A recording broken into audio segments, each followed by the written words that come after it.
today we're going to be taking a look at the Northtac Ronin M10. Now, while you're here, you might as well like, share, and subscribe, as that is all free and does help us out quite a bit. On top of that, go ahead and comment your favorite big boxy red dot in the comments down below. Now, full disclosure on the Northtac Ronin M10, Northtac did send us out a full suite of their red dots to test. So I have the P10, P11, P12, M10, and their 3x magnifier. So we will be doing videos on all of those optics, starting out with perhaps the most popular, most interesting red dot that they offer with the M10.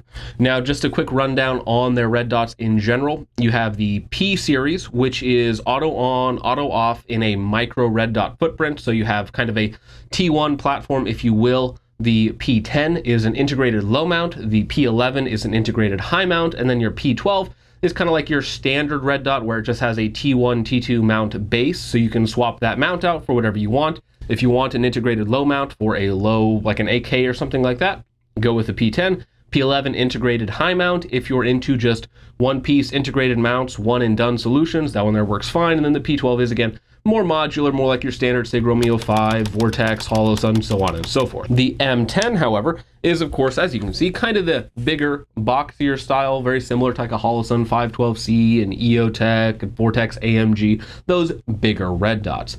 Now, getting into specifics on this red dot, it is a very simple 2 MOA dot. That's all it is, which is, for me, perfectly fine. In general, I do like to see, the bigger 65 MOA outer circle, so on and so forth, but overall a 2 MOA red dot is just fine.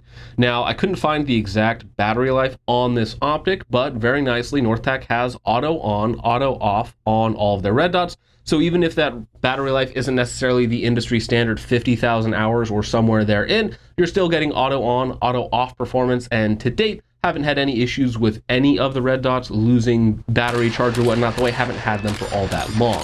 Now, in terms of the optic body, we of course have our windage and elevation on either side of the body. They aren't really protected, they're toolless, which is quite nice, though they are recessed into the aluminum shroud that protects the main body glass electronics, very similar to an EOTech in that style. Now, also very similar to an EOTech, the main body design is somewhat hybrid. There's actually some polymer, some aluminum, and then of course the shroud itself is a singular piece of aluminum.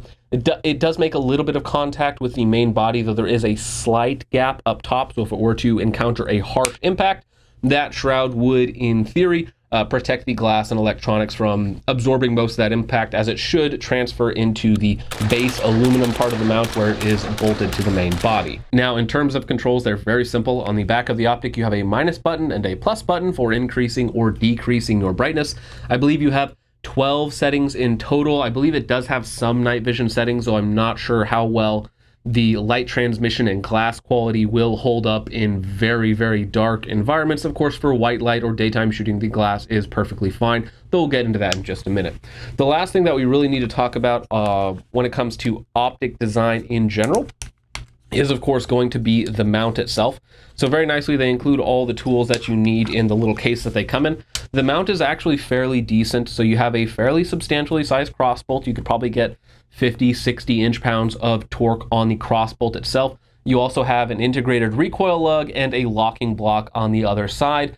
In terms of mount design for a budget mount, it's perfectly fine. Again, very similar to what you're going to find on a Hollow Sun 512C, and even better than some EOTechs that don't even have like recoil lugs or anything else like that integrated to the bottom.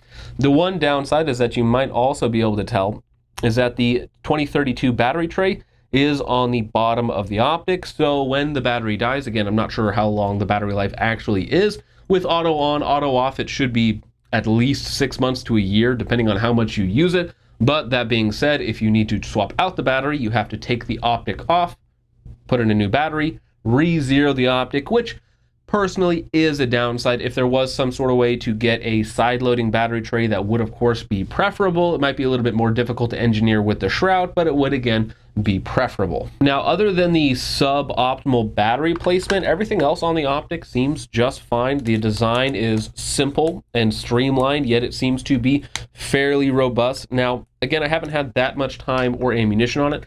The entire time that I've used this optic, we did a couple hundred rounds of 12 gauge, both 2 3/4 inch birdshot, and of course a double-aught buckshot, which you guys will have seen in the intro. And of course, everything held up perfectly fine on the Optic. Though again, it does just need more time and use before I can really comment on its long-term durability. Though again, from a design standpoint, from what I can see, everything seems to be designed fairly well. Now, getting into the reasons why you would want to buy this Optic is going to be price and window size. A lot of people, myself included, do like bigger windows. We don't necessarily enjoy using 20mm micro red dot windows. For me, it's more of a personal preference thing. I don't think that they're actually faster. It's, again, just more of a preference thing. I enjoy having a larger viewing window. Maybe it helps you find the dot a little bit easier. Maybe it's a little easier to use in odd positions. If you're canting your head around something, it's a little bit easier to get your eye behind the glass and therefore see the red dot itself.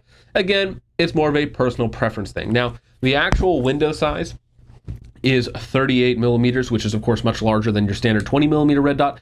However, the optic glass is actually much shorter than you would think, so while it is still 38mm across this way, in terms of your viewing angle, it's not quite as square as like an EOTech or the Vortex AMG or even the Holosun 512C. So while you do have a very wide viewing window, it's fairly narrow up and down. Now, wide is probably more important than up and down, depending on what you're doing. But again, it's not quite as big as you think it would be. Just because it says 38mm doesn't mean that it's quite as tall as, again, other optics are. So while the optic window is big and forgiving, it's certainly not the largest on the market. Now, this optic also comes in at $180 is the MSRP, and that's not particularly expensive for a big windowed red dot. If you want to get something similar to this, I think the closest thing is the Holosun 512C, which occasionally will go down on sale for like $230 to $250 on sale.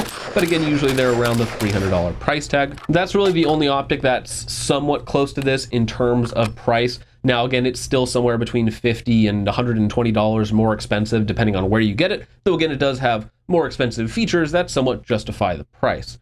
Now, again, this is a inexpensive red dot for the most part. It's definitely what I would consider a budget red dot, about 180 bucks, with a large viewing window that a lot of people like. And it's not particularly heavy either for, again, its size. It comes in at right at 9.5 ounces, which is still lighter than most EOTechs, the Holosun 512C, Vortex AMGs. I think those are like 10, 11 ounces, and certainly a lot smaller than or lighter than the SIG Romeo 8T, though that is a much more expensive optic as well. So again, if you're somebody who likes big windowed red dots, you don't want a 30mm circle tube, you want like a square boxy red dot, like I do personally tend to like, this does do all of those things for, again, I believe the cheapest on the market.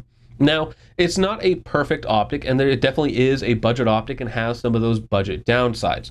The first one is going to be the emitter. The emitter on here is not perfect, especially at lower brightness levels. You can definitely see it has a refresh rate issue. I'll say it's not bad, but you can definitely, if you move from target to target, you will notice that the dot is flickering as you're moving it left to right.